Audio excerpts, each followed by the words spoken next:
Welcome to Phenomena's The Talent Showcase. I'm your host, Carol London. Today in our show, we have a marvelous crew. I'm talking about a musician, a gospel singer, an artist from Cosmos Park Stamp Team. I'm talking about a father, a husband. Ladies and gents, please allow me to introduce to you Mr. Michelle Spiro Shabalala. Welcome to the show. Thank you very much for having me. Thanks for coming. You look good. Thank you so much. You look good. Thank you. Good dressed. Thank you.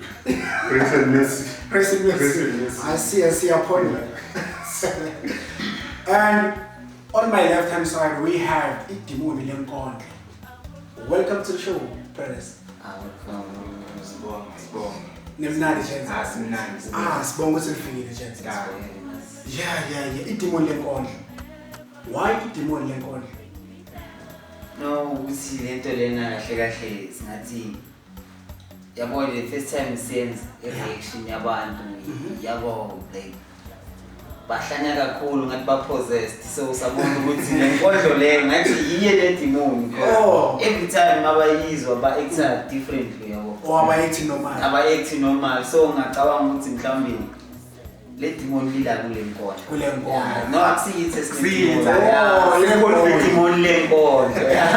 Alright, gents. So gents, I want you gents to welcome the guest yethu namhlanje ngenkondlo one. Nawenza lo gents.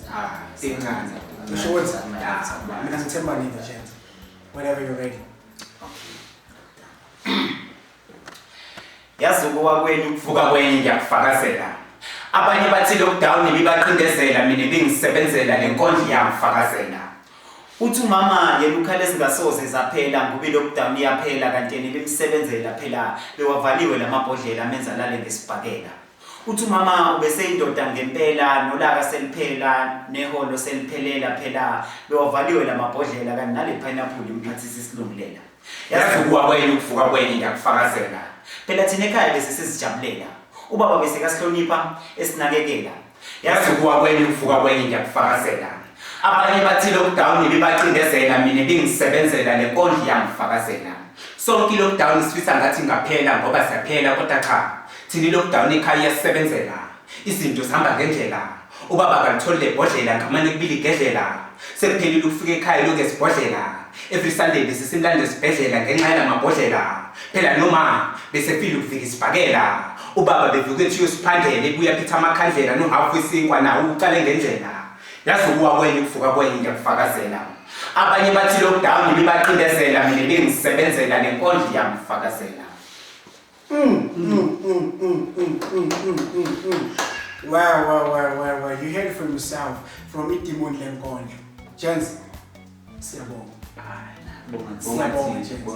Thanks for coming, gents. We still got more coming for you from Idimoni Lenkondle.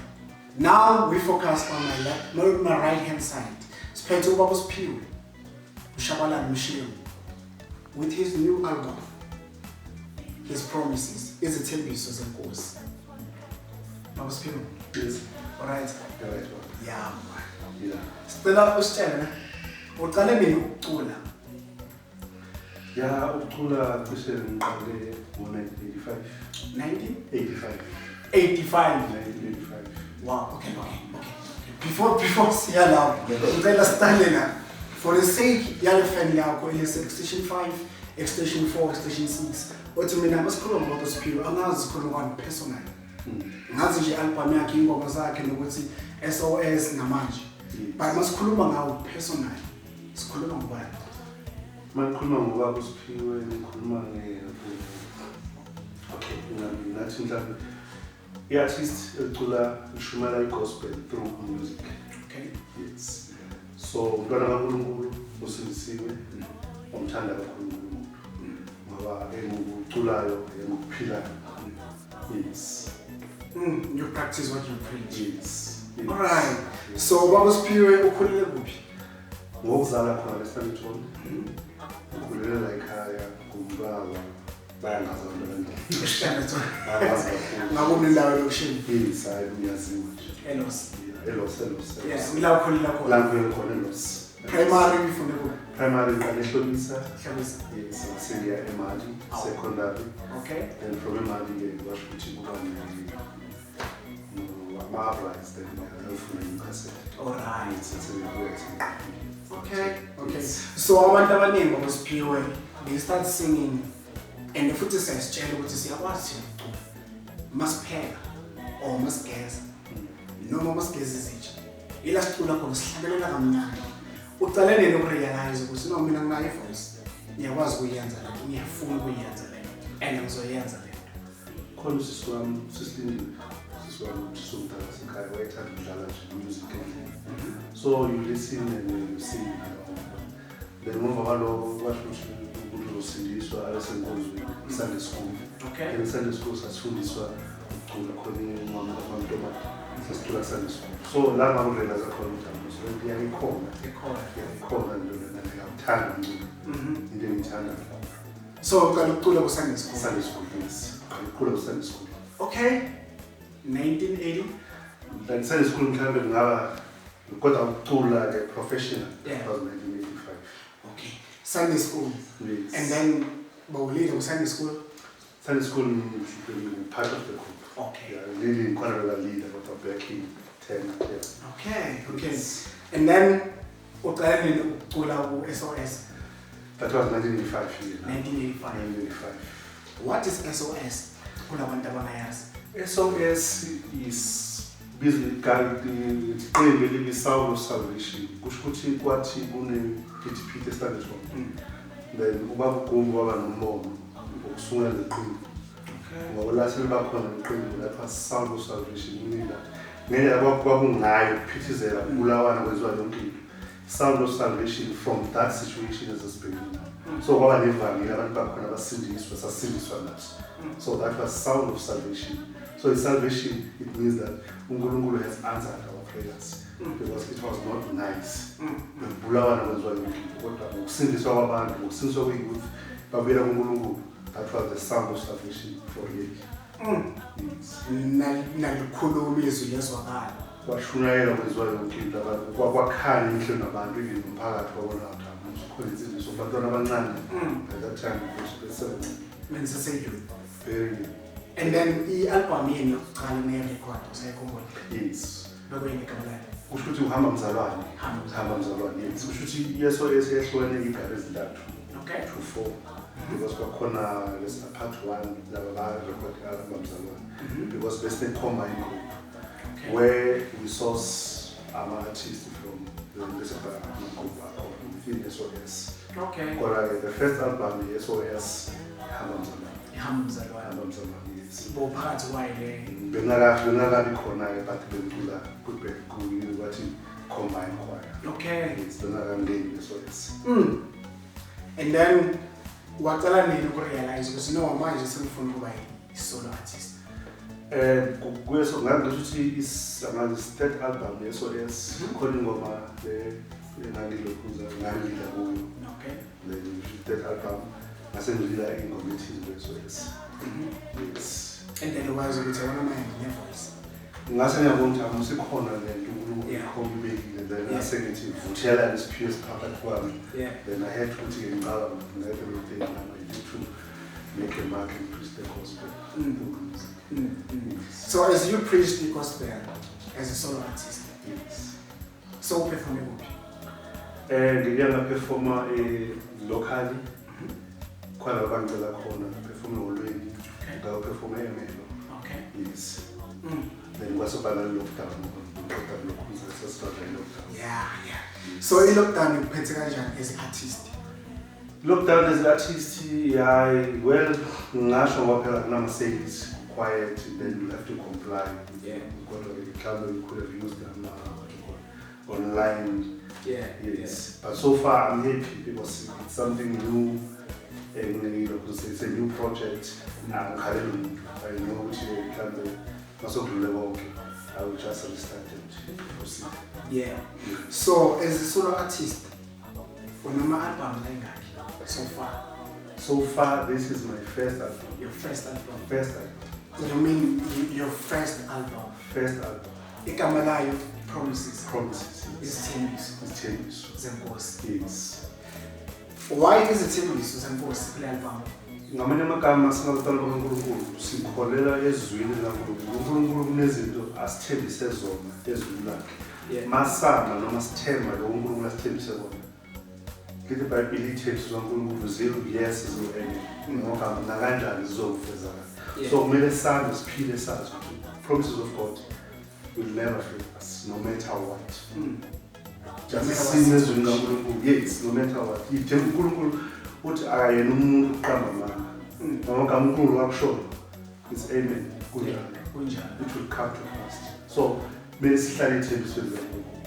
So I was driven that ukuthi manga ngisafuna lokho nami ngifisa ukuba lapha ngibene no.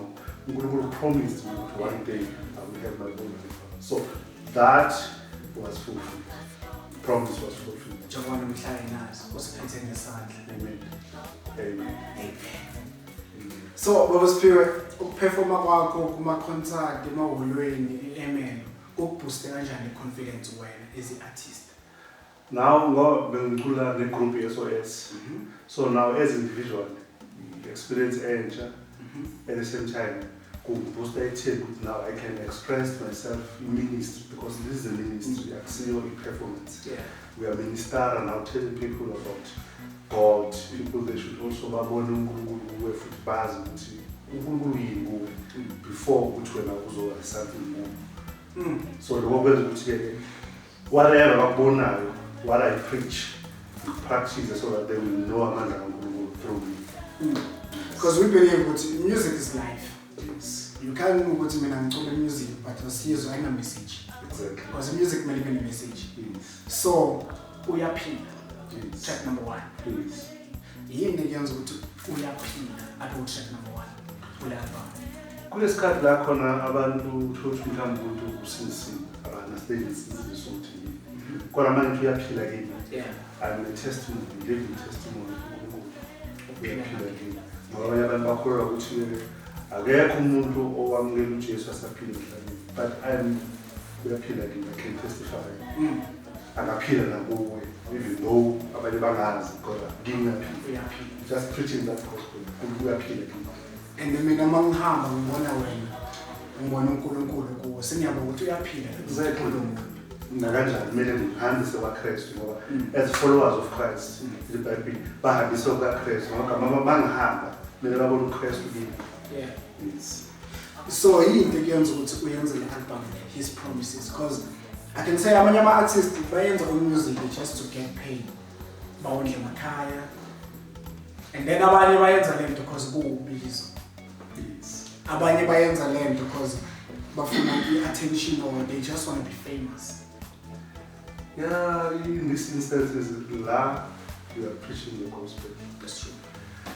As a Shumani gospel, imagine it should not be priority number one thing because more Christmas we are not going to win in the right. The motive behind man, but the motive behind ukuthi basindiswe bazulu bakholo basindiswe bafinyelele izinto. That is the ministry, ministering through music. That's why performance something like that, ministering through music so that people basindiswe. It's pushing family through music. Yes. Wow. So uSphiwe ingoma yakho qala ungena studio record usekhona. Ngene studio. Ngikhohle kodwa khona le album SOS e1 engikhumbulayo but ngikhohle but ngizokhumbula. Okay. Ungena wakho studio ukuqala unakala.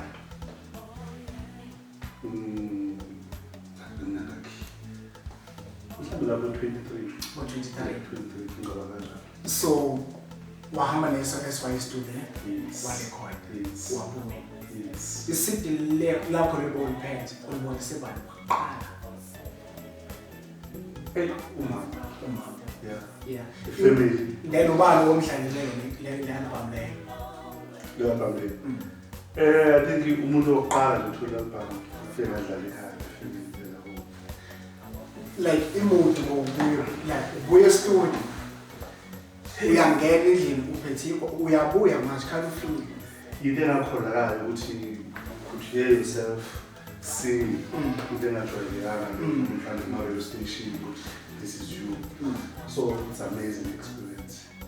Angazi ngathi kodwa nje angazi excitement mixed feeling ukuthi nje ngempela am I capable of doing that. So yeah, even local people bebayizwa bazi and through SOS ngabona okay now I'm something I can also contribute to the kingdom of God. Yes. You're overjoyed. Cool. So endlini support benjani? Support inkulu kabi. Ekhaya besiyacula, my brother, my sister, umkhonto Thandi siyacula nje sicula ngeSOS sonke. They support me left and right and center. Yeah. Whatever I they know what you know the kind, but they support me. So umama beyancane ekhaya. Sisithandi, uwe, ubhuti, nami lekwaye nonke la endlini yobani kozosala clean ubani ozopheka. Mbuye emsebenzini ngikhathele.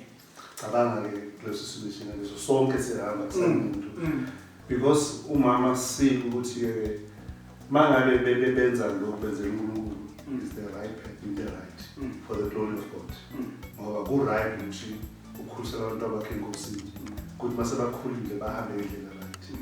Ngicabanga ukuthi wayenzi ngokungabonakali kodwa I'm happy ukuthi lokho even now sisahleli enkosini samdumisa uNkulunkulu. Kanti if kwakungasilokho ngangazi mhlawumbe awubeyi. So le mpande lelo kuza yangena kithi. And so I ngikwazi ukuthi namhlanje sakhula ngayo yes. Ngikwazi namhlanje nje ngingena bengeke ngokukhona kwenza ngokwami ngabe ngezokufa ukuseceleni. Kodwa ngenxa ukuthi isekele foundation engakheka kuyo yabazali iyangisiza ukuthi ngibone umuntu engiyini. Ukulalela kuyasiza. So wakusphiwe the first performance yakho as a solo artist. How was it? Amazing, because it was something new. Then at the same time, we're pillar over the instrument, how to fit everything. You even amaze yourself. This is me. I'm doing this very for real. For real. You understand what I'm saying? And the identity, I'm about okay, fine. This is what I can. I'm capable of. Yeah. Then this is about just because this cut I'm not doing it.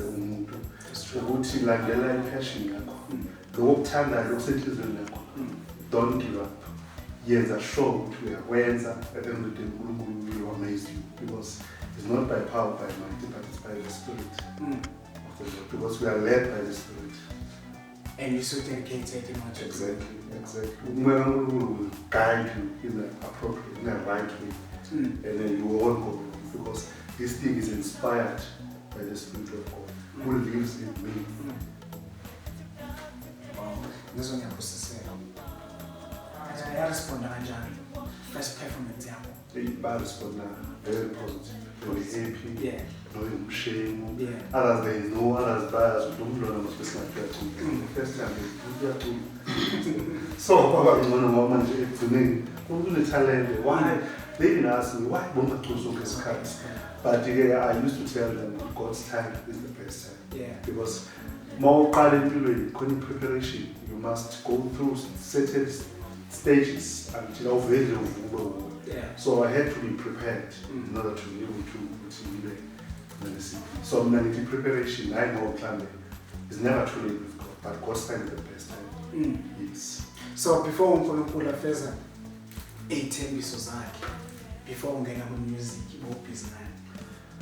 Well, umuntu osebenzayo then ngiyamhlambe ukuthi ngiyasebenza but ke lo umculo lo ngithanda ukuthi usho something kodwa nje inkinga ukuthi mhlambe platform neminyaka right nakusiza so mhlambe ukuthi ngisazama to unlock iminyaka ethize so bengekho bhinga bengicule choir needs local choir central for ngicula kuyo kuphela nje until ngithole ithuba ngasebenzisa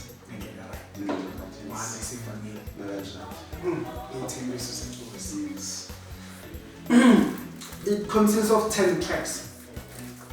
Yes. Ingoma yokugcina is Joyful Noise. Yes. Why Joyful Noise? Joyful noise isho ukuthi you whenever you have received injabulo ngaphakathi kwakho, you show up, you must portray joyful noise. Mawufunda Psalms 100, make a joyful noise because siyadusha uNkulunkulu. So that people they will know and see uNkulunkulu. Really this guy will help you uNkulunkulu ugcinile. So now to say thank you Lord for everything that you've done for me. Okay. So each and every time we worship, as a worship out there, we worship God. Yes. So it's part of the worship. Joyful Noise. Yes. Babuswini. Ngicela sebreak. Sizobuya futhi. Siyabuya. Mfethu. Sisasalight. Sasemnandi. I believe ukuthi uNkulunkulu have promises for you too. Yeah. Ayinjani. Semanga. Sisaqala ukubreak nje. Masibuya nazo sibuyisa i-performance again. Indeed. Okay. We'll be back. We still got more coming for you from Marcus Pure and the Demons of Ingondle. We'll be back.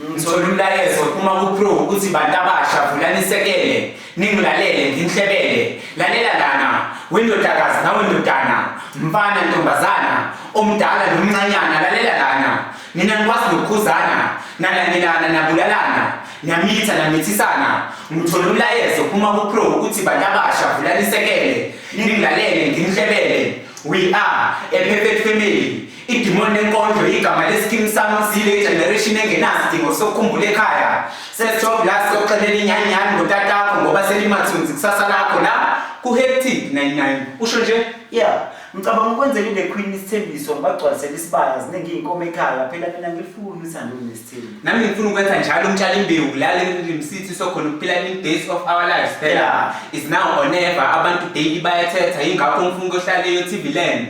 We are a perfect family. Idimoni enkondlo igama leskim sami sile generation engenasidingo sokukhumbula ekhaya. Sesithob la soxelela inyanyani ngotatakho ngoba selimathunzi kusasa lakho la ku-hectic 99. Welcome back. You heard from the side, Demon Lenkon. Hectic 99. That's a different emotion. Wow. Babusho, sasibuyile. So, usho ukuthi awayikhumbuli namanje ingoma yakho yokuqala. I trust in thee. That was the track, Mamiki, that I trust in thee, I praise your name, you're so good to me. Yes. That was the track, Mamiki, that 19? well, I'm not circumcised before. Yeah. Yes, but yeah, that was track number, I think album number 3 or 4. Yes. Yeah, SOS. SOS Choir, yes. Okay. So, a question for a minute. Yes. If you are a fruit, Yes. Bozoba is fruit. Fruit. Yeah. Grapes. Grapes. Yes. Why grapes? Grapes, I would see grapes. Grapes in Nandi, whether sour or what, but it's something that is very attractive. Yeah. Yes. I think I like grapes. Grapes. Yes. Ushukuthi njengoba sibona his promises. Yes. Igama album. Yes. Sizohalela ukwazi nathi ukuthi ngaphakathi of his promises khona. Yes. Then bese ila sithenga khona simamela sizwa nathi ukuthi okay le grapes kanti linambitheka kanje. Exactly. Alright. And you will enjoy it. Uzol enjoy. Uzol enjoy. Exactly. Uthanda ungathanda. Yes. So how long have you been in the game? Well, I think this is my first album. January. It's just going through maybe by the end of this year. This will be being in the game of music, professionally in 1984. Okay, as a solo artist. As a solo artist. Yeah. No, I'm new. You knew? Yeah. This is your first year album. Yes, album. Yes, I mean. So we in the anniversary. Well, I think in the anniversary January next year January. Next year, yes. Umeniwe. Yes. Okay, so we'll plan a way launch and time album yakho. Yeah, album launch. Okay. It has been launched, pre-launch, pre-launch. Okay. Last year, in August. August. There's a pre-launch, yeah. Then it's a launch officially January. It's distributed by market because of digital platforms. Mm-hmm. So how was it? The pre-launch? Yo, yeah, no, amazing. Yeah. Amazing. Yeah, no, by time. Because it's something it's not known just but it's something very unique. Yeah. So usebenza nabobani kula album? La ngisebenze no producer yami Makhasi Khema. Ngasebenza no Mabena, the engineer Mabena, just I forgot. Uzex Mabena, yes. Yes. Uzex Mabena. Yes, Uzex Mabena was Pretoria. Pretoria was Pretoria. Yes. Okay. So nihlala kanjani? Uyabona ukuxoxa sikhulume ukuthi la project that I want to ufuna ukuyenza then but no come let's do it. Nasebenza kanjani? Sasebenza kanjani Makhasi wambiza sahlala phansi sihlala senza into sasisebenza. Sasisebenza yaphumelela. Siyenza state theatre Pretoria. Wow. Yes. Wow. Congrats. Yes. Congrats. And then ngiyayibona ingene cover code yakhona yinhle iyathandeka. Inalento leyo grapes nyani yaheha. So from your journey, yes. From day one till today. Yes. Ongathi yabona these were my worst moment of my entire career. Well, challenges of facing now. Challenges of facing now ukuthi usemusha market and it's so saturated ngale ukuthi usafuna ukufunda ukuthi which party more promote and more wenzani, where to go and how to reach and bekufuna usebenze so that ngithi ukwazi ukureach national even international. Yeah. So like bengimeyo eZambia ngiyoperforma khona ngezi sazi late za April. This year. Wow. Bengimeyo performa khona eZambia. Benabangani bami ngidlala nabo abanye invite eZambia. So uyabona ukuthi it's not something ezophela. So ngase ngiblockwa ukuthi lockdown. I think I could have seen myself moving up from the country. Africa kawufela. Naganja, Africa, back to God. Back to God. Yes. So it is usual lapha emakhaya ukuthi after lockdown siyahamba siye Zambia. Mina nobabushabalala siye Zambia siyoperforma. Imbelisha yakhe. Yeah, so but after lockdown we are available. Yeah, as soon as the lockdown ended, then we make a rearrangement. Yeah. We must go to Zambia. Man. Because badlala eZambia vele. eZambia. Badlala eZambia. Bayabuza ukuthi thina eZambia. Bayezwa because there is a guy when Swat. Yeah. Unganam so then. Uyaphila, uyabuza. Communicator. Yeah. Bayalizwa nje. Because la ngibisile uyaphila the English songs ingoma zesingisi. But siyakhona communicate. Yeah. It's cool. So ku music journey yakho ama challenges obenawo umanage kanjani ukuwanqoba?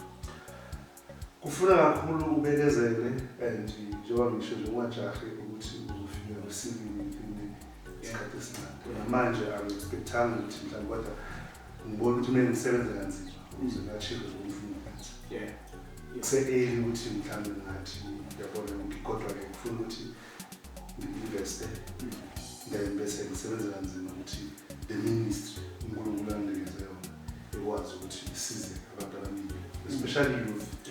Kubalulekile kube ngakwazi ukwenza album manje sengubaba sinama responsibility nje kodwa angeke ngisakhona ukuthi mhlawumbe kodwa manje sasemusha kulula uhamba ugijima nje awukhalelwa lutho. Yeah. Yabona manje la i-responsibility bheka ikhaya, ubheke izinto, umsebenzi, nento njalo. So isikhathi sikasimali. Those are the challenges ukuthi mhlawumbe ungakwazi ukuthi uzidivide family plus nalokho. Somebody divide this cut, Kanjani. manage time. Yes. So, ifamily currently support yami njani ku music? They go a lot. All out. Unkosikazi behind me. 100%. 100%.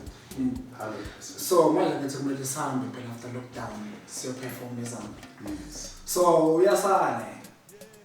Yes. And I know singahamba for a weekend or iviki lonke. So, bona bakhupha kanjani ungekho ekhaya? Abantwana, nkosikazi. I think mangabe kuplaneke kahle, I understand that it's like mangabe ngumfundisi ushumayela, if you have to do something, it's not gonna be nyanga lonke, just that weekend. Yeah. Uyashuma uyabuya, it's like into enjalo. I don't think kuzoba nenkinga, I understand that no, this is calling yakhe. So Yeah. hence lokho that will never support, Yeah. allow me ukuthi ngikwazi ukuthi ngifeze lokho uNkulunkulu akubekile endleleni yakhe. So, ikwenza ngabana ezama ifana. Yes. Nangu anele yakhala, nafuna kwabo maye. Kumele sikufonele uyaperforma. Meaning that the masses ezami ngamele ngenze show from time to time, communicate. Yeah. Yeah. Then uzokwazi ukuthi at least close that gap. Bazi nakuthi lo muntu sizomthola ngesikhathi esikanje. Exactly. Alright. So, ku music journey yakho yonke. Imaphi ama moments ongathi lawa were my favorite moments from day one till today? Ama-moment ayemnandi kakhulu nge-SOS, ngisenjona kwe-SOS choir. Okay. Because the production there, when you look at it, you have been inspired by them. SOS. Kakhulu. Okay. Kakhulu yiba upbring ukuthi ngibele bengiyo. Kakhulu SOS. So different talent and different characters as a group. Ziningi into ozifundayo kubantu those characters. Nengizifunde SOS as a whole. Umnandi kakhulu. SOS. Ukwazi ukwenza big things in the group. But mawuwedwa, you can be restricted to your religion. But mawunabantu igroup. Yeah. I love those guys kakhulu. Yile nto engiyo because of what? nakanjani. So, ukusho njalo. what happened in SOS? SOS, yes, kuba ama-seasons, each and everything ama-seasons, winter and everything. But ke lokho into engasho lutho because siyakhula sasebancane, so kunama-responsibilities. Akusakhona ukuhlangana manje sabanye basebashadile bayafunda abasahlali ndawonye ngoba sonke sasilefa nje sabanye basenze eGoli bayenze endalini kuhlukana so asakhona ukuhlangana so noma singahlangana so kunama-responsibilities amasha. So ayikho ne-youth inyani neyivusa mhlawumbe lokushini ukuthi ikhuphulizwe ihambe sivale. That is why i-youth noma ngabe ingabakhona ukuthi-ke sometimes umuntu ungamnika into kodwa mangabe engekho kuye ngoba kumele kube nothando lwento. Once oba nothando lwento uyayihlupha ukuthi yazi angifundise lokho manje mangekho umuntu olokhuzayo okufunayo lokho kunzima ukuthatha iyashulise yabona nje kodwa kuba ngcono mangabe umuntu yena ayihlupheke yazi uyayithanda le nto kashati futhi nenye into engicabangayo ne-style somusic asifani yabona nje music khona lo yabona but khona umusic obona lona wahlala isikhathi eside yabona kufana ukuthi SOS ungawudlala namanje you still enjoy it noma ungasekho so manje into ebalulekile quality yangephethe ukuthi injani. It's true. Yes, that's true. So Baba Sphiwe, ngizokubuza i-question and uyiphendulile kodwa ngizokubuza futhi. Okay. Role model yakho bani? Ubaba Gumbi. Yeah, Ubaba Gumbi. Why Ubaba Gumbi? Ubaba Gumbi ngikhulele Sunday school, khuliswe uye and nje ayikho life engiyaziyo ngaphandle kwabagumbi SOS ngikhuliswa kahle. Yeah.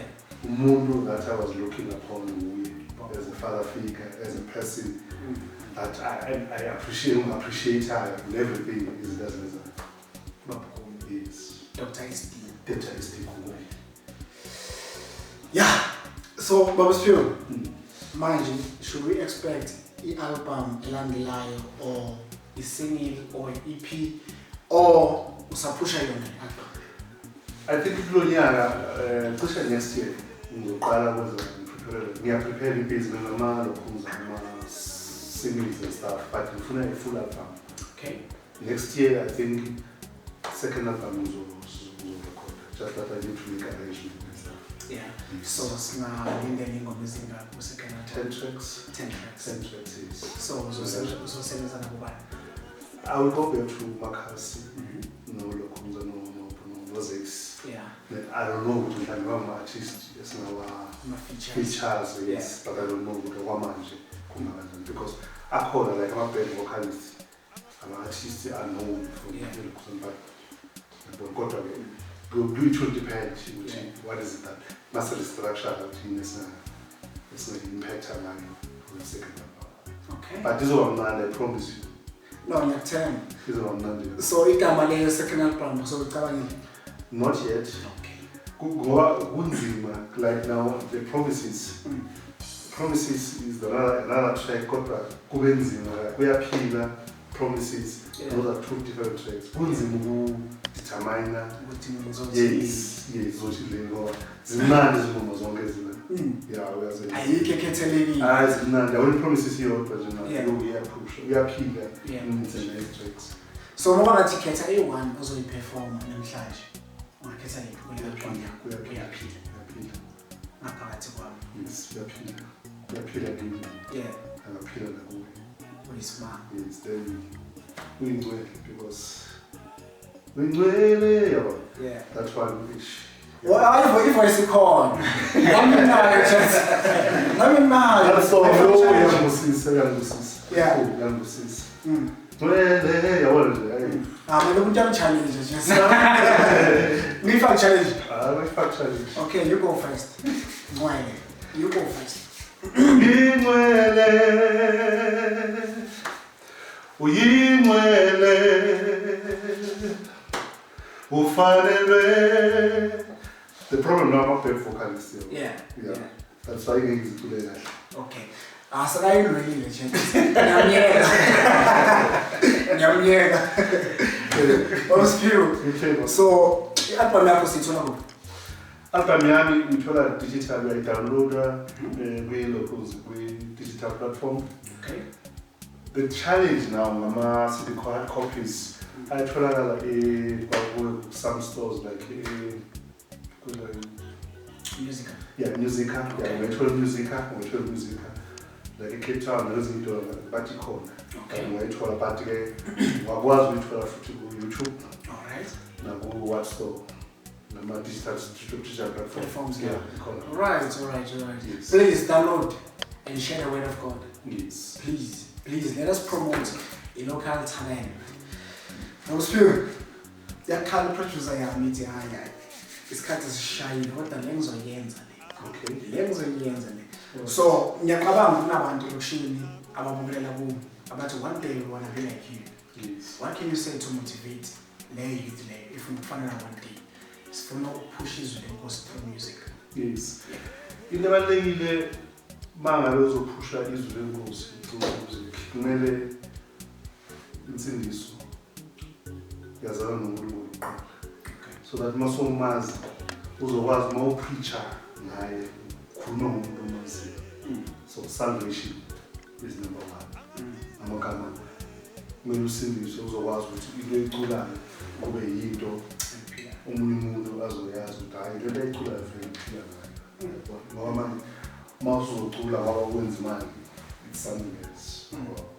But mawucula into oyazi iphila kuba lula ukuthi hayi siyamazi yabona iba right but for the purpose of what preaching the gospel of Christ kuwo wonke umuntu and challenge abantu abasha ngale album nabo they can do better than me because we're late. We need more young people abazokwazi ukuba push talent labo. Basuphasile this more than because they are very talented. Because they new style of music. Bangadeleseli isiphiwo esikubo. Mele basivuthele. Timothy. Mele basivuthele. Timothy bani? Ngisho Timothy angithi. Oh yeah. As a power no Timothy bavuthele ukula ngeke. Nezo bo Timothy. So let's say on a birthday party. Yes. And maybe 5 artists I'll perform one. Yeah. Bazoperform la wena eparty now. 5. This guy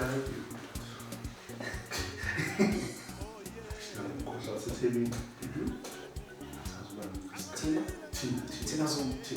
No, I'm sure women. Which one? Tina Zoom. 4. The Heroes. The Heroes. The Heroes are separate. Okay. Yeah. You buy crew. By group. Okay. The Heroes. Okay. Then there's I can't miss out Kongelani or Sinkibe. Kongelani. Benjamin Dube. Umbatha, lo Umbatha. Oh, Umbatha. I love that guy. Umbatha. Yes. Yeah. Umbatha. So, right, fine.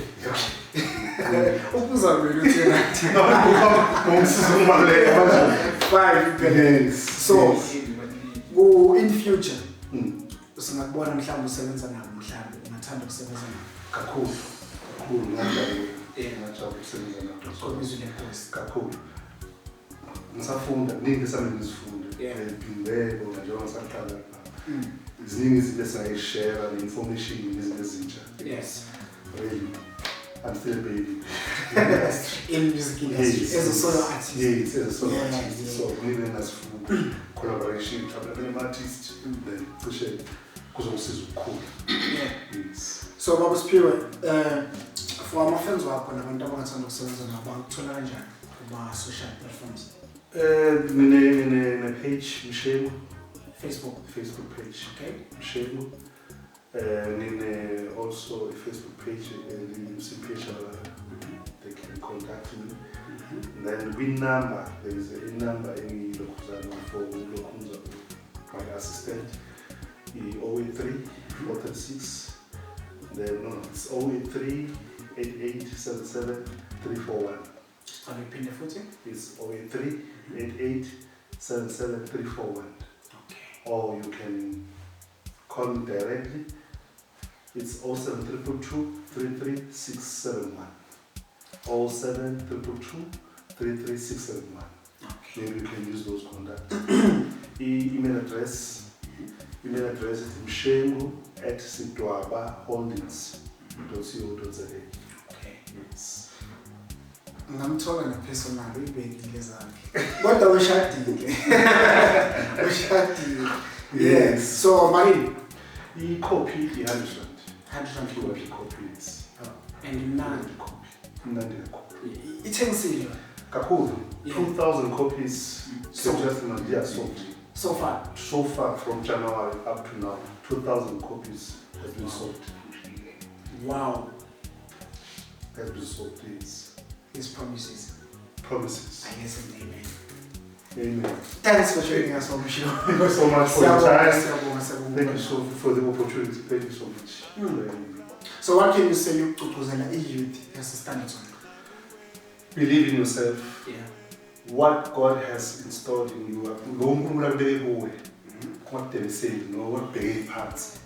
Pray to God to command the words with you fulfill. Ungafi nephupho lakho ungasebenzisa. Make it a point ukuthi lo uNkulunkulu akuza ngena zama phusha then one day is one day. One day is one day. God will always make a way. Yes. Thank you, Mr. Mshemu. Yes. Sivaleka mnandi season finale noBaba Mshemu. His promises are yes and amen. We did it. State Talent Showcase season 1 episode last. His promises are yes and amen. Masambi kanjalo ngesishare kanjalo. Sizoyivala ngedemon lenkondlo. Guys, You ready, Chance? Platform is yours. Le nkondlo sibhale abayincane kodwa kancane kancane izokhipilwane kunengane encane leningane kwane encane kwasukela ngiyangibingelela ngisacela ukunitshela ngizomtshela amaqiniso kuphela bantu abasha siyaphela siphela kwamaphela ela mabhodlela sadaba nabantu abadala siyababhodlela mabesi khombisa indlela ngisacela ukunitshela ngizomtshela amaqiniso kuphela iningi lethu liyaswela abanye bethu baphenduka amasisela ingakho sibaswela bantu abasha siyaphela siphela kwamaphela ela mabhodlela ingakho le nkondlo sibhale abayincane kodwa kancane kancane izokhipilwane kule ngane encane leningane kwane encane kwasukela bazothi ngiyabasukela mangibatshela baphila ngoganga kumele ngabe bayacela nasemathaveni bayasincela angisayiphathi amantombazana namuhla ngakushela ngiyakutshela yazinzima le ndlela kaze bangakho abayophumelela ngokubekezela abanye babona ngathi bayazi bamezela mntana sekhaya emfundweni ungaphumelela noma unganyamezela athi ngisale sengithula ngoba le nkondlo bhale abayincane kodwa kancane kancane izokhipilwane kule ngane encane leningane kwane encane. This is a story mangisikhuluma bagcina ngokuthi sorry makumele bangise zabakhoni yazolwa musi zabaliboni impilo yangise ndamsakhoni lalela yindele ndlela ngapha nangapha izitha ziyangilandela ngizama ukuphumelela ngizama ukuyibalekela in case ngiphelele esibhedlela wokhumbula this is a story mangisikhuluma bagcina ngokuthi sorry makumele bangise zabakhoni athi ngikutshene mina ngakhulisa ugogo umalume nosisi lapho ngiphila ngaphasi kosizi ngikhalela ithando lamanje ubaba kodwa bengangisizi mangibaxoxela ngempilo yami bathi asikisa nisuxola lokho akusasisi all you need to do is to succeed ngiyavuma kodwa ngathi abangizwa mangingashiya ugogo nomalume manje sengisele nosisi naye kasebenzi kuye sengaphinduka umthwalo ngicela njalo lapho umama nobaba besaphila kulomhlaba kodwa bazi ukuthi ngidlane ngilalaphi ngicokani hayibo kahleni bengisacela ningikhulekise phela this is a story mangisikhuluma bagcina ngokuthi sorry makumele bangise zabakhoni idimoni lenkondlo idimoni lenkondlo. Thank you guys for joining us. So for your social platform ngithola ngokujena well siyatholakala ku Facebook sidimoni lenkondlo nje vele Dimoni lenkondlo igama le page masithola okay so far Facebook kuphela kuphela no WhatsApp Jens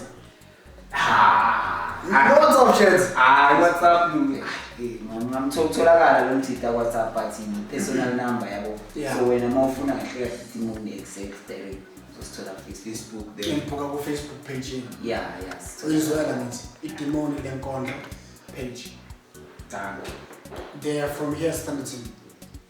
Thank you so much for you.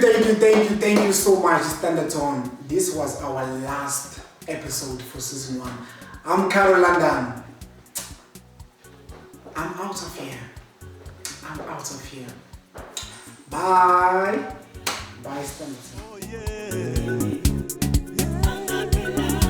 I'm a